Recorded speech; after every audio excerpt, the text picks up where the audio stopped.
Alhamdulillahi ala ihsani wa syukru lahu ala taufiqihi wa amtinani. Asyhadu an la ilaha illallah wahdahu la syarika lahu ta'ziman li sya'nih. Wa asyhadu anna Muhammadan abduhu wa rasuluhu da'ila ridwani. Allahumma salli alaihi wa ala alihi wa ashabihi wa ikhwani.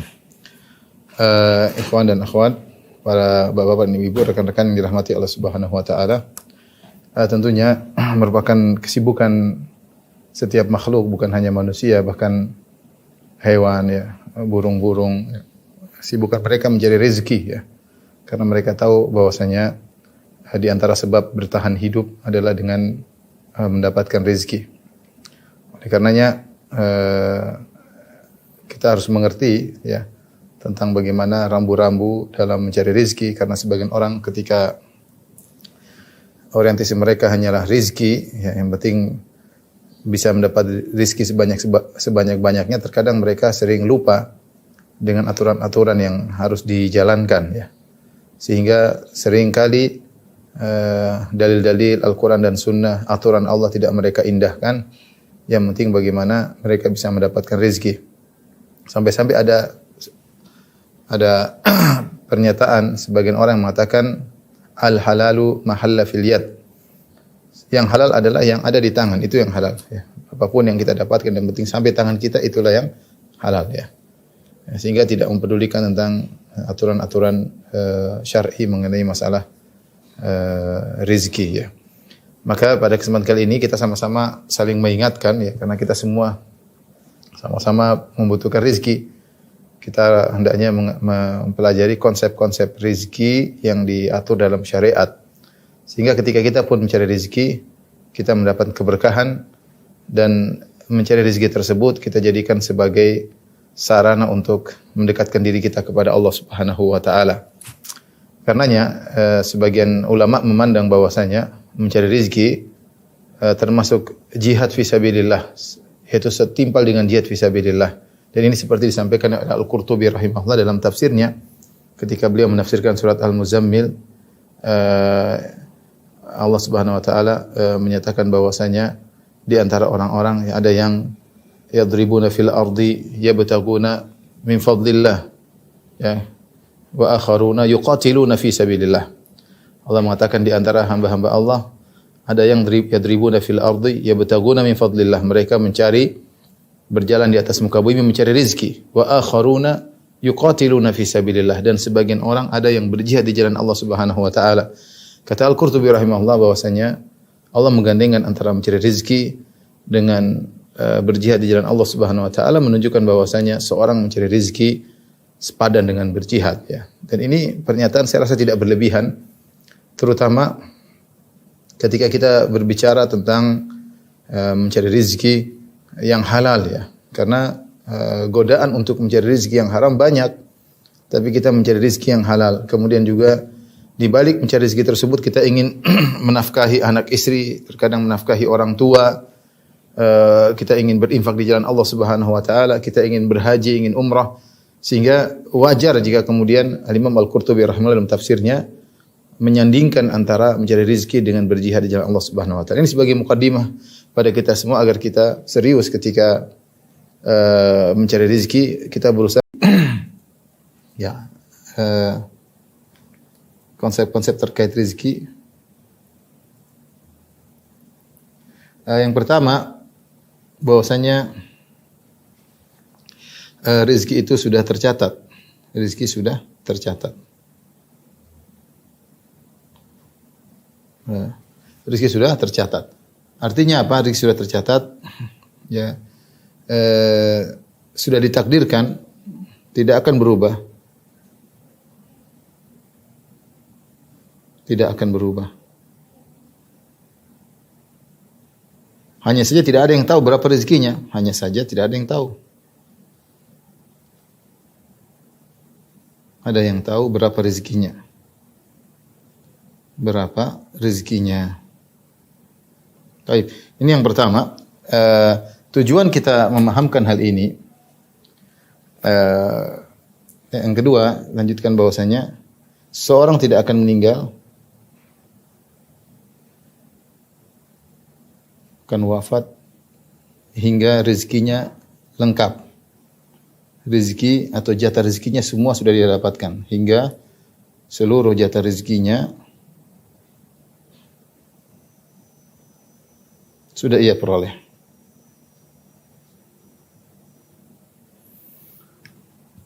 Berdasarkan hadis kata Nabi sallallahu alaihi wasallam, Nabi sallallahu alaihi wasallam mengatakan, "Inna Jibril nafatha fi rawi." Sungguhnya Jibril memberi wahyu kepadaku, "Anna nafsan lan tamuta hatta tastakmila rizqahu." Anna nafsan lan tamuta hatta tastakmila rizqaha. Bahwasanya satu jiwa tidak akan meninggal sampai dia menyempurnakan seluruh rezekinya, sampai dia menyempurnakan seluruh rezekinya, ya. Jadi tidak akan kita meninggal kecuali rezeki kita sudah terpenuhi sebagaimana yang telah tercatat di Lauhil Mahfuz, tidak akan berkurang, lengkap, ya. Sampai disebutkan ada sebuah kisah saya pernah dengar dari seorang syekh, ada seorang jatuh di semacam sumur, terjatuh, kemudian ada yang tolong dia. Ada yang tolong dia, kemudian ketika dia tolong, kemudian dikasih susu, kemudian dia minum. Kemudian orang bertanya, "Kenapa kok bisa jatuh?" Dia bilang, "Tadi saya di sini terus saya taruh kaki sini." Dia jatuh kembali. Dia ingin praktekkan bagaimana dia ingin bercerita bagaimana terjatuh, ternyata dia jatuh kembali. Akhirnya dia meninggal dunia. Artinya apa? Dia belum waktunya meninggal karena masih ada rezeki yang tersisa buat dia, itu satu secangkir susu belum dia minum. Setelah dia minum baru kemudian waktunya dia meninggal dunia. Ini sebagai gambaran bahwasanya rezeki itu tidak akan lepas. Kalau itu jatah kita pasti akan kita dapatkan. Pasti akan kita dapatkan. Hanya saja ketika kita mengetahui hal ini, apa tujuannya sih? Hanya saja kan tidak ada yang tahu. Tidak ada yang tahu berapa rezekinya, ya. Dan ini tidak akan berubah. Ini tidak akan berubah. Tidak akan berubah. Hanya saja seorang tidak tahu berapa rezekinya. Nah, tujuannya apa kalau kita mengetahui hal ini? Tujuannya kalau kita sudah berusaha, hari ini kita sudah bekerja, misalnya berdagang semaksimal mungkin, dapatnya sekian, ya itulah yang tercatat oleh Allah untuk kita. Jadi kita terima. Jangan kita protes percuma, kita protes tidak akan bertambah. Ya, kalau kita sudah berusaha, dapatnya segitu, ya sudahlah. Ini berarti inilah jatah yang tercatat dari Allah untukku pada hari ini, ya segini, ya. Ini untuk menenangkan jiwa kita, ya. Kalau kita dapat banyak, kita bilang alhamdulillah jatah Allah kasih rezeki pada hari ini segini. Kita tidak ujub. Jadi ini fungsi kita beriman dengan takdir. Kata Allah Subhanahu wa taala, "Likai la ta'sau 'ala ma fatakum wa la tafrahu bima atakum." Agar kalian tidak putus asa dari apa yang luput darimu dan kalian tidak sombong dengan apa yang kalian dapatkan, ya. Jadi dia tahu semua rezeki sudah tercatat. Baik. Ini yang pertama. Yang kedua, rizki meskipun sudah tercatat, meskipun sudah ditakdirkan,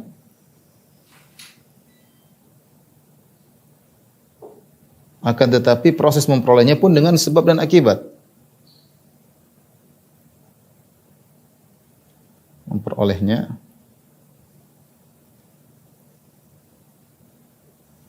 juga dengan usaha, ya, dengan usaha.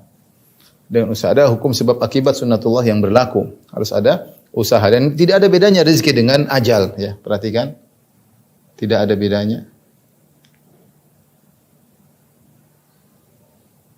Rezeki dengan ajal. Kita mengetahui bahwasanya ajal kita sudah ditentukan. Sudah ditentukan.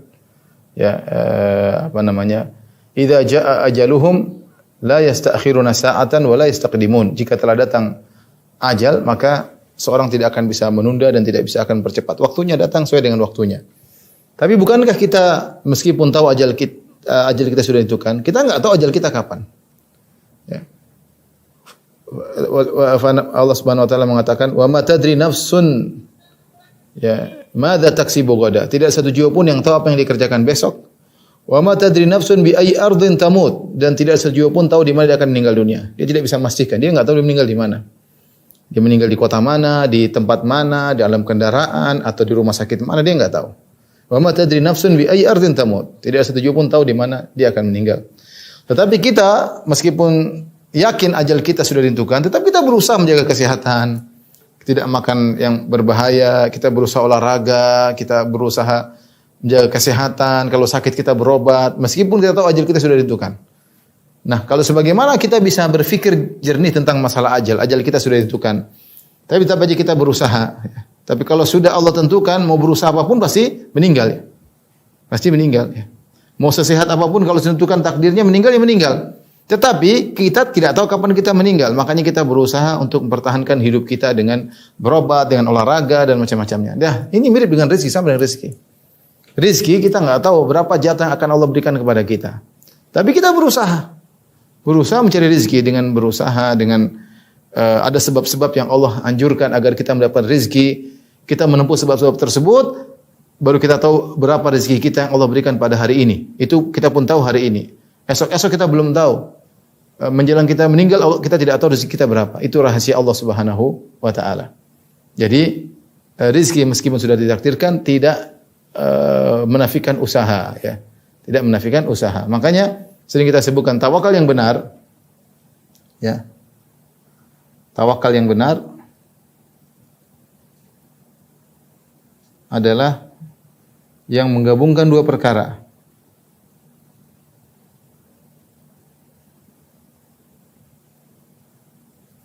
Dua perkara tersebut adalah menyerahkan diri, menggantungkan hati kepada Allah, menggantungkan hati kepada Maha Pemberi Rizki, itu kepada Allah Ar-Razzaq. Maha Pemberi Rizki, kemudian usaha. Ya, usaha, ikhtiar kalau bahasa kita. Itulah yang disebut dengan tawakal yang benar.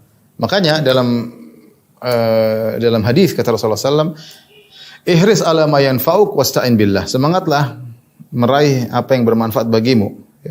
Kata para ulama dalam urusan dunia maupun dalam urusan akhirat kita berusaha. Wasta'in billah, minta tolong kepada Allah Subhanahu wa taala. Ya, minta tolong kepada Allah Subhanahu wa taala. Itu yang disebut dengan tawakal yang benar. Nabi SAW berkata, "Lau annakum tatawakkaluna 'ala Allahi haqqa tawakkuli la razaqakum kama yarzuqut tayr." Kalau kalian bertawakal kepada Allah dengan tawakal yang benar, Allah akan berikan rezeki kepada kalian sebagaimana Allah berikan rezeki kepada burung. Burung aja, kata Allah kata Nabi SAW, "Taqdu khimasan wa taruhu bitana." Burung pergi di pagi hari dengan perut kosong dan balik dalam kondisi perut sudah kenyang. Burung saja yang kita bilang tidak punya akal, tapi dia punya naluri untuk bekerja. Dia pagi hari dia terbang mencari nafkah, tapi dia bertawakal kepada Allah Subhanahu wa taala. Dia menjalankan sebab, urusan rezeki yang ditentukan oleh Allah Subhanahu wa taala. Jadi ini kaidah yang kedua. Maksudnya meskipun rezeki sudah ditentukan dan tidak berubah, tapi dia terkait dengan hukum sebab dan akibat dan harus disertai dengan usaha ya. Baik, jadi saya ingatkan tadi kita meyakini yang kaidah pertama, kita meyakini rezeki sudah tercatat, tidak akan berubah tujuannya. Kalau dapat sedikit menurut kita, jangan putus asa. Kalau dapat banyak, jangan sombong. Karena itu semua sudah dijatah. Jangan sombong.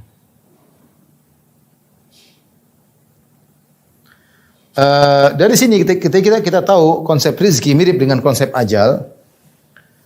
Maka kita tahu bahwasanya terkadang usaha tidak sebanding dengan rezeki. Sering ya. Saya ulangi, rezeki harus dicari dengan usaha. Tapi sering kali usaha tidak sesuai dengan hasil. Sering. Ya, jadi usaha tidak mesti sesuai dengan hasil.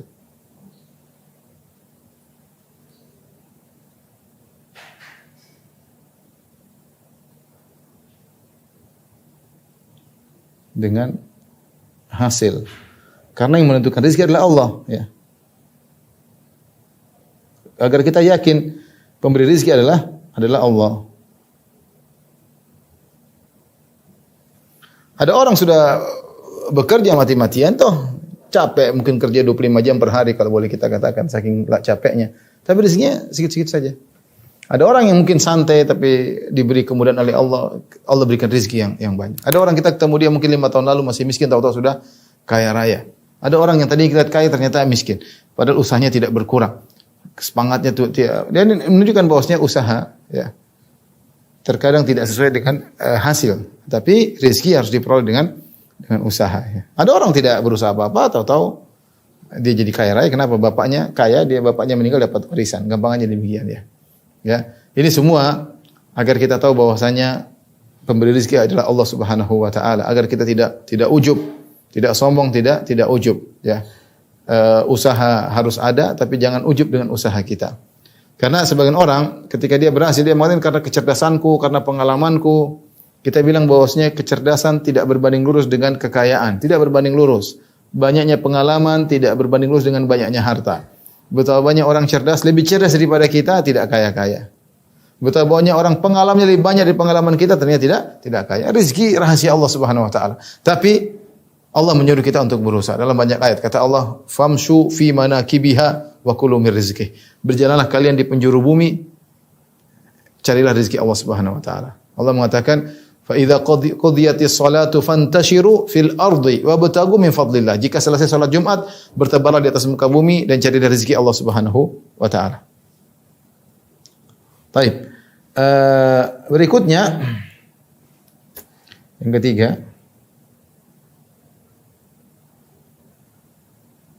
rezeki tidak terbatas pada harta. Banyak rezeki-rezeki yang tidak kita sadari ya. Saya ingin teman-teman sekalian, kawan-kawan buka surat Al-Baqarah ayat 212 ya. Lihat. 2 ayat 212. Saya bacakan ayatnya yang menunjukkan bahwasanya rezeki itu bukan pada harta saja yang kita makan, rezeki itu banyak sebenarnya. Allah berfirman, "Zuyina lil ladzina kafarul hayatud dunya." Kata Allah Subhanahu wa taala,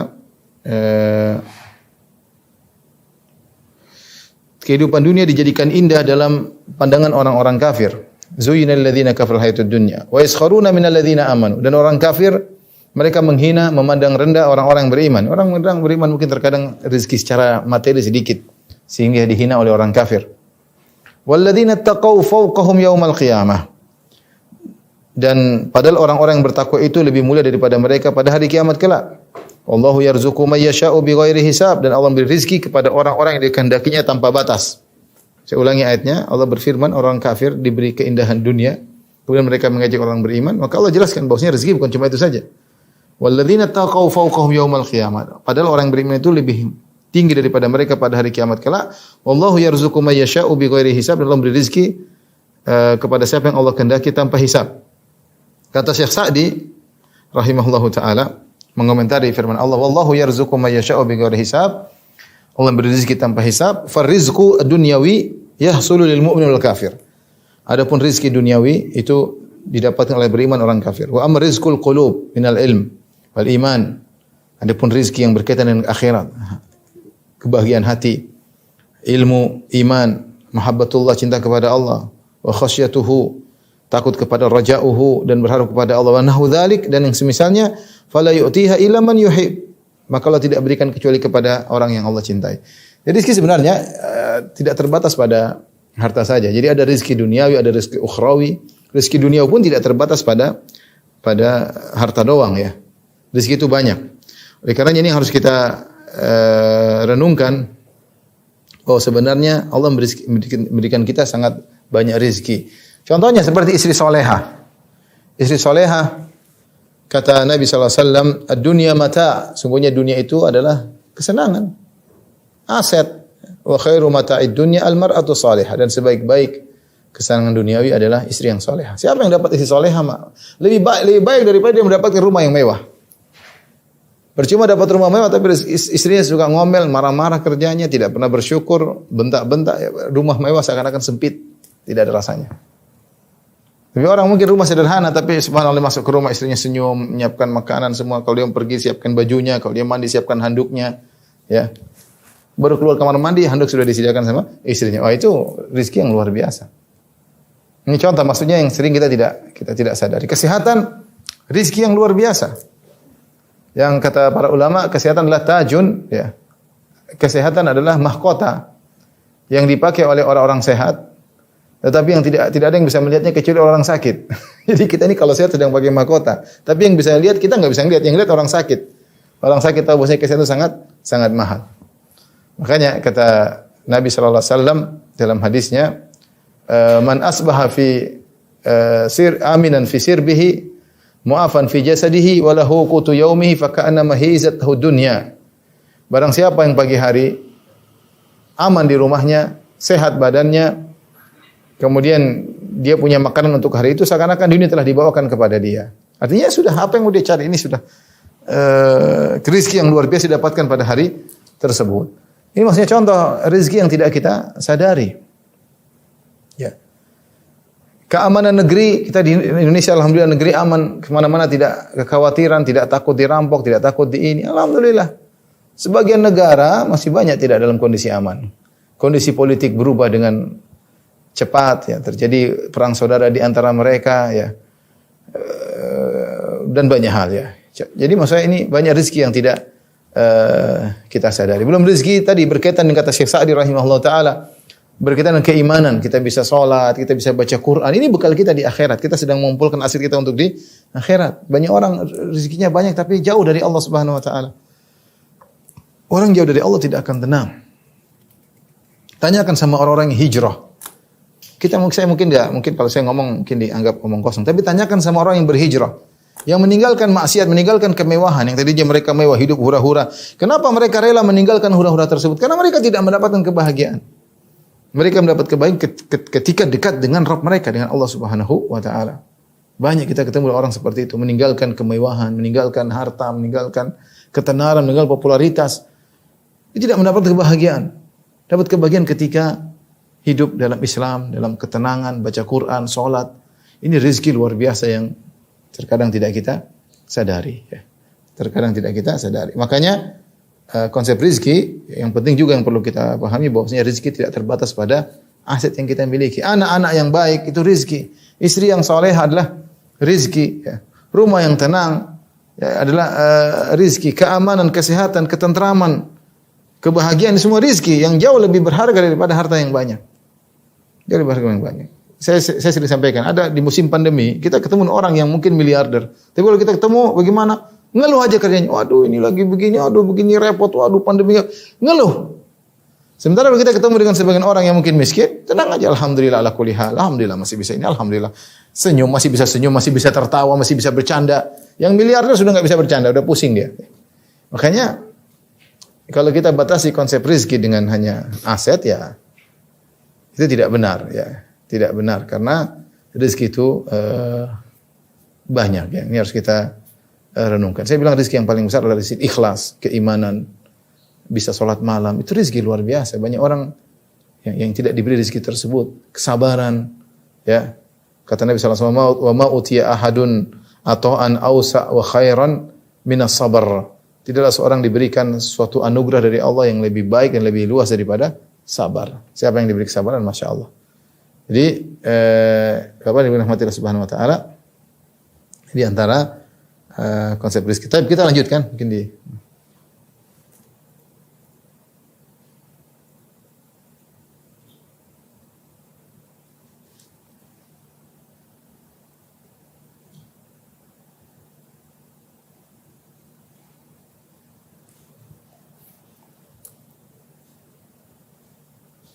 konsep-konsep rezeki. Masih lanjutannya.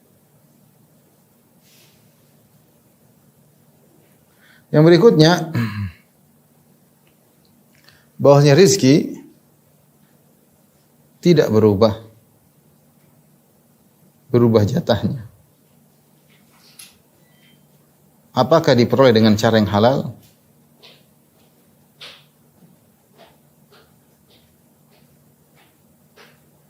Yang halal atau cara yang haram?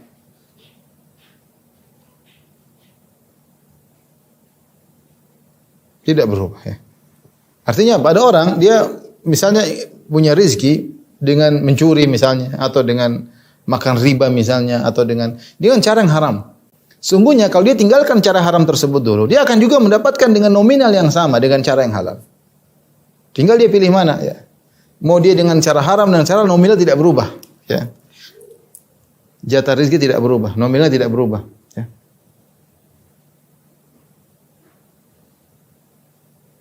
Makanya percuma. Kalau cuma bedanya kalau dia dengan cara yang halal dapat pahala, kalau cara yang haram dapat dosa. Cuma nomornya tidak berubah, rezeki tidak berubah. Tetap dia mendapatkan segitu. Tetap dia mendapatkan segitu. Harus kita yakini. Makanya Rasulullah SAW mengatakan dalam hadisnya, Inna Jibril nafatha fi rawi, sungguhnya Jibril mewahyukan kepadaku, anna nafsan lan tamuta hatta tastakmila rizqaha, bahwasanya satu jiwa tidak akan meninggal sampai dia menyempurnakan rezekinya. Fa ajmilu fi talab, kata Nabi, maka carilah rezeki dengan cara yang baik. Khudhu ma halla wa da'u ma haram. Ambil yang halal dan tinggalkan yang haram. Sama saja, kau akan dapat segitu-segitu juga. Mau cara haram, cara halal, dapatnya segitu, enggak akan berubah. Sudah maktub, sudah tercatat. Cuma Allah ingin usaha kita haram atau halal tercatat. Maka harus diyakini kalau ada suatu hal yang buat kita tergiur ingin mendapatkan rizki dengan harta yang haram, yakinlah kalau kau tinggalkan kau akan dapat yang semil dengan cara yang halal. Dengan cara yang halal. Ya, dengan cara yang halal. Kemudian konsep berikutnya ini nomor 4 tadi. Nomor 5, sebab meraih rizki. Ada 2. Yang pertama sebab sebab materi ya. Ada sebab ukhrawi. Sebab materi maksudnya ya kerja, maksudnya kerja ya. Sebagai misalnya pedagang ya, atau dokter ya, atau tukang dan lain-lain ya, dan lain-lain. Ini namanya kita bekerja ya. Ini dilakukan dan oleh karena kita dapati bahkan para nabi ya, para nabi pun mereka bekerja ya. Sebagaimana Nabi Daud haddadan. Nabi Daud dulu tukang besi ya. Kemudian Nabi Yahya kana najjaran. Nabi Yahya dulu tukang kayu. Ya. Nabi Daud dulu bikin baju besi dia jual. Ya. Sebagian nabi adalah tukang kayu dan sebagian, intinya sampai para nabi pun bekerja. Demikian juga para sahabat mereka juga bekerja. Adapun sebab ukhrawi ini yang terkadang dilalaikan. Perhatikan. Sering dilalaikan. Sebab ukhrawi ini sering dilalaikan. Sering tidak dianggap. Padahal efeknya jauh lebih besar. Jauh lebih besar. Lebih besar daripada sebab materi. Dianggap enteng padahal ini efeknya jauh lebih besar daripada sebab materi. Apa saja sebab-sebab ukhrawi yang bisa menjadikan kita memperoleh rezeki ya. Terutama sebab duniawi kita kerjakan, sebab materi kita kerjakan. Materi atau duniawi kita kerjakan. Kerja kayak kesana kemari kayak pagi-pagi nawarin barang kayak pokoknya kerjakan. Tapi ada sebab ukhrawi yang mengiringi sebab duniawi yang itu efeknya lebih besar. Ini orang tidak sadar. Orang tidak sadar. Di antaranya ya banyak ya, misalnya tentunya berdoa paling besar. Berdoa. Allahumma kfini bihalalika an haramika wa aghnini bifadlika amman siwak. Ya Allah, Allahumma kfini bihalalika, cukupkanlah aku dengan perkara yang halal darimu ya Allah. Min haramik, agar aku tidak ambil dari perkara yang haram. Wa aghnini bifadlika amman siwak, jadikanlah aku hanya bertumpu kepada Engkau, tidak kepada yang lainnya. Sering doa ini. Agar rezeki kita benar-benar hati kita tergantung kepada Allah Subhanahu wa taala. Allah cukupkan kita, tidak perlu kita minta sama orang lain. Ya.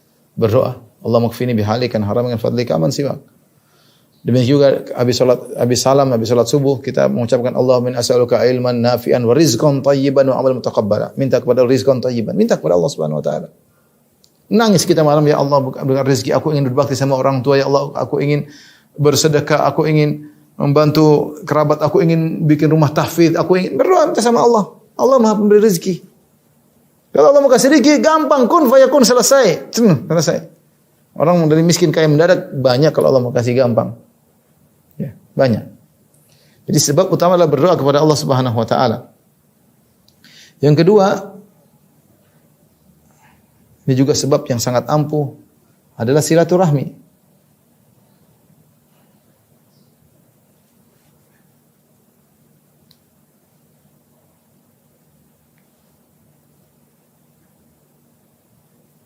Berdoa, yang kedua silaturahmi,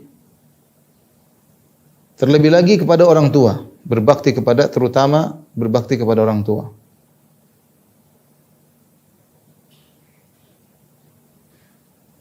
Ada kedua orang tua.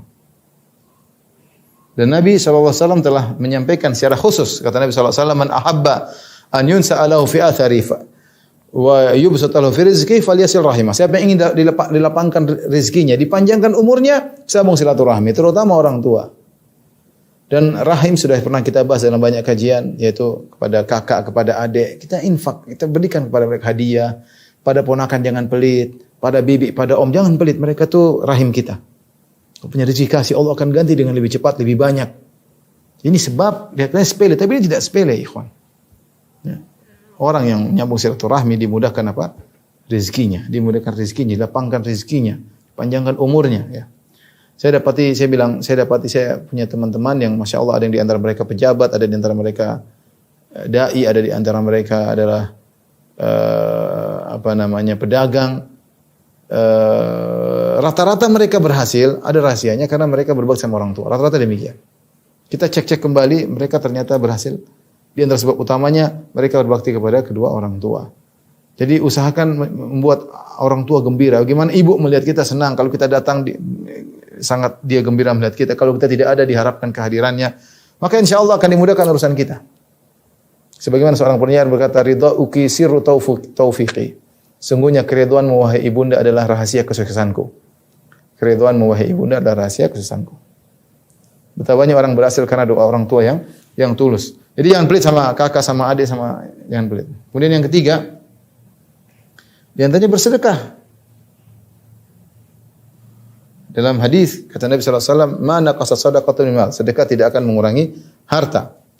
Kemudian di dalam hadis, jadi sedekah secara zahirnya berkurang, tapi Allah akan tambah, tidak mengurangi bahkan menambah. Allah mengatakan, "Ya bani Adam, unfik alaik." Wahai anak Adam, berinfaklah, aku akan berinfak kepadamu. Saya sering sampaikan kisah ini, saya dengar dari guru saya ketika di Madinah. Ada seorang yang dia dapat rezeki, dia selalu bagi kepada orang lain. Dapat rezeki dia bagi sama orang lain. Maka ditanyakan kepada dia, Anda seperti dapat rezeki bagi sama orang. Dia bilang demikian, saya punya kebiasaan kepada orang lain dan Allah punya kebiasaan kepada saya. Kebiasaan saya, kalau saya kasih orang, Allah kasih kebiasaan Allah kasih saya juga. Saya tidak ingin merubah kebiasaan Allah terhadap saya, gara-gara saya merubah kebiasaan saya dengan orang lain. Ya, ini harus kita yakini. Kata Nabi SAW kepada Asma binti Abi Bakar, la tuki fayuka alaiki. Jangan kau terlalu perhitungan untuk masalah sedekah ya. Artinya kita yang penting nyaman, tidak ada kekurangan, tapi sedekah udah ada, kalau ada kasih. Ya.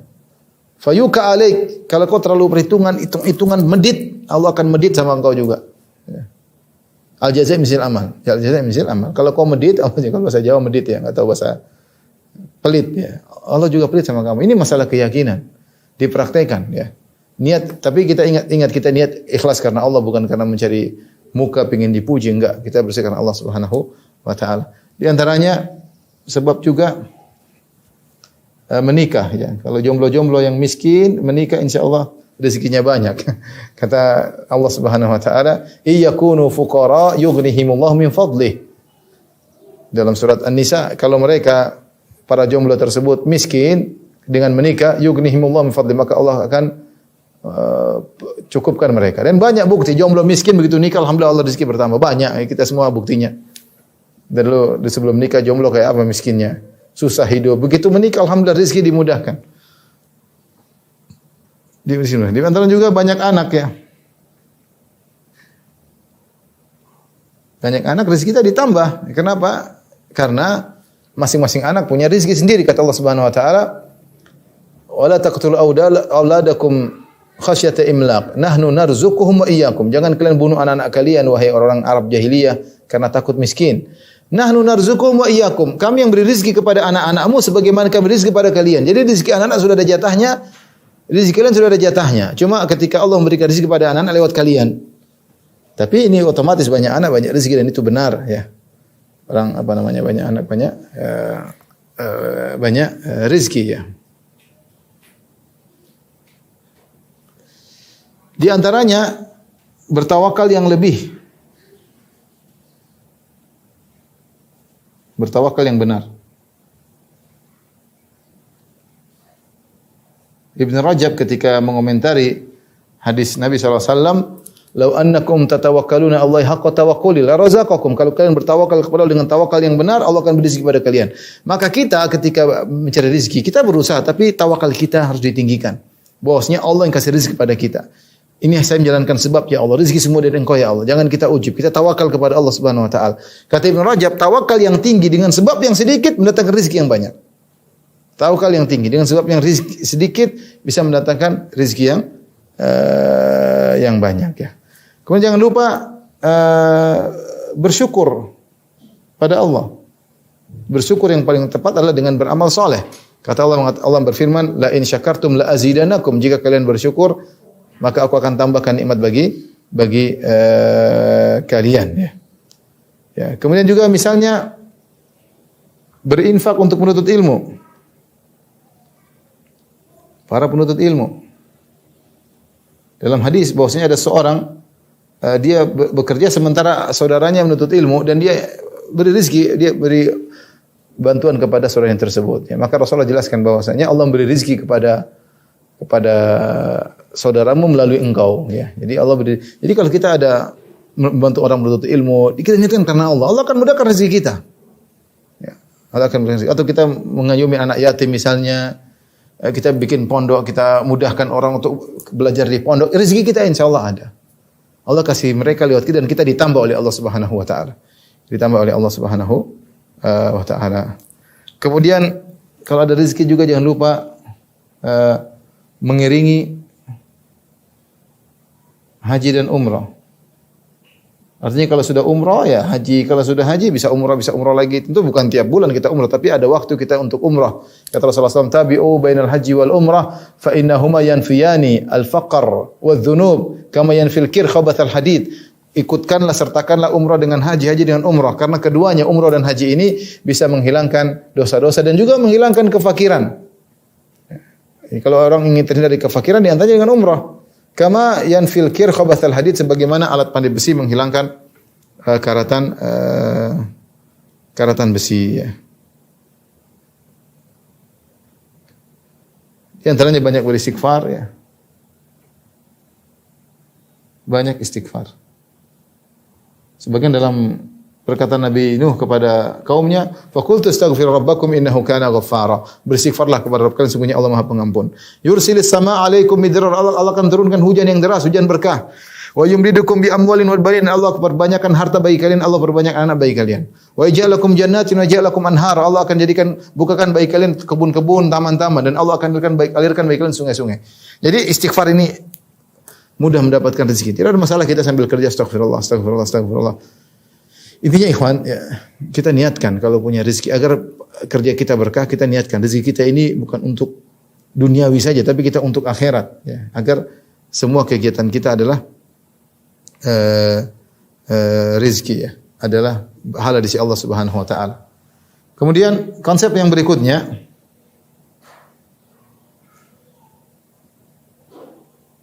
rezeki yang dituntut adalah yang thayyib. Thayyib itu yang baik. Baik yaitu berkah. Berkah tidak harus banyak. Berkah ini tidak harus banyak ya. Kita ingin rezeki kita berkah. Kalau rezeki kita berkah apa? Kita benar-benar manfaat rezeki tersebut. Kita gunakan bisa untuk ibadah, rezeki tersebut bisa kita gunakan untuk bersama orang tua, untuk makan anak dan istri. Alhamdulillah rezeki berkah. Sebagian orang terpedaya dengan jumlah yang banyak tapi tidak berkah, rezeki itu tidak berkah. Seperti dalam hadis kata Nabi sallallahu alaihi wasallam, "Wa in sadaqa wa bayyana burika fi bai'ihima." Kalau kedua orang itu jujur dalam berdagang, kemudian dia menjelaskan aib barang jualan, burika fi bai'ihima, maka Allah akan berkahi transaksi mereka. Wa in kadzaba wa katama muhiqat barakatu bai'ihima. Tapi kalau mereka berdua berdusta, wa katama menyembunyikan aib barang yang dijual, muhiqat barakatu bai'ihima, maka akan dicabut keberkahan jual belinya. Bisa jadi dapat untung banyak tapi enggak berkah. Enggak berkah misalnya apa? Ternyata uangnya untuk maksiat, ternyata anaknya narkoba, ternyata istrinya selingkuh, banyak hal tidak berkah. Banyak hal tidak berkah, waliyadzubillah. Kita ingin rezeki kita berkah, cari yang halal. Kalau banyak berkah, alhamdulillah itu yang kita inginkan. Tapi kalau tidak banyak, tapi berkah itu yang terbaik ya. Bahkan Rasulullah SAW di antara doanya, Allahumma arzuk ala Muhammadin kutan, ya. Ya Allah berikanlah kepadaku rezeki yang pas-pasan, kata Nabi SAW. Itu doa Nabi SAW. Supaya hisab tidak panjang. Yang penting habis selesai. Rasulullah minta seperti itu. Ya. Taib. Ini di antara konsep rezeki. Untuk melihat berkah atau tidak, untuk mengetahui berkah atau tidak, dilihat. Bagaimana tahu berkah?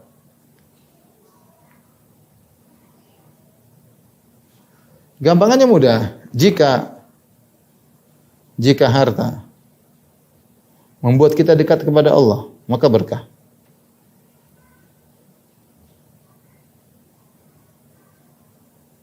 Maka berkah.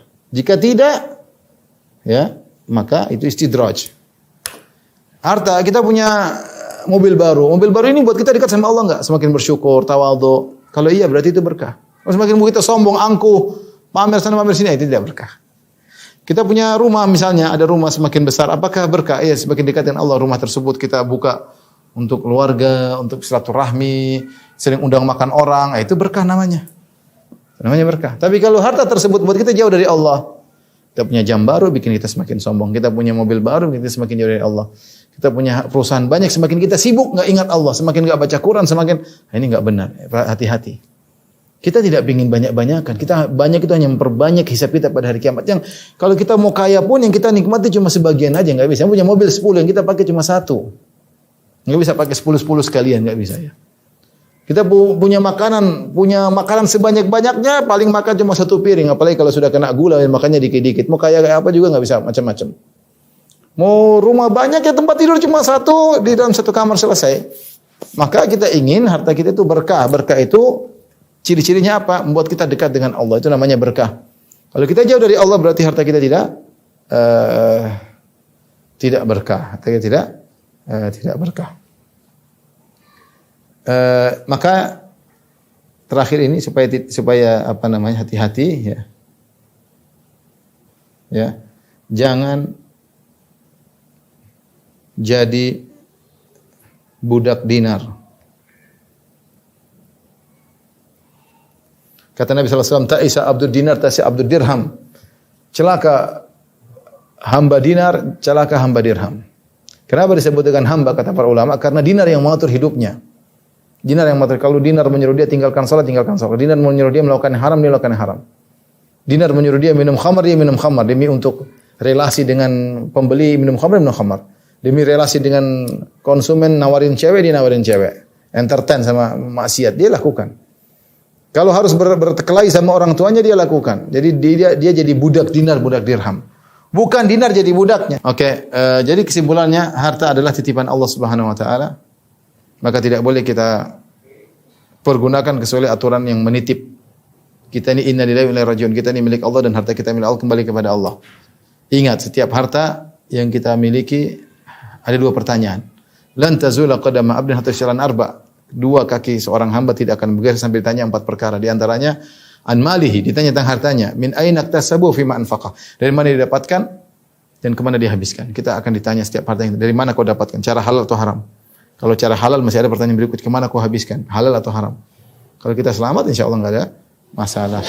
Wallahu alam bisawab. Ini mungkin sebagian kisi-kisi untuk saya pribadi dan juga kepada ikhwan dan akhwat agar ketika kita mencari harta hendaknya kita jangan meninggalkan koridor-koridor Islami sehingga kita hidup dunia ini dapat pahala, mencari rezeki adalah pahala tadi kita sebutkan. Apalagi kalau kita niatkan dalam mencari rezeki tersebut untuk menafkahi anak istri, untuk sedekah, untuk bangun masjid macam-macam, untuk menyenangkan orang tua, insyaallah semua tetes keringat yang keluar dari tubuh kita berpahala di sisi Allah Subhanahu wa taala. Demikian kepada rekan-rekan yang hati Allah Subhanahu wa taala yang saya sampaikan, kurang lebih mohon maaf wabillahi taufiq.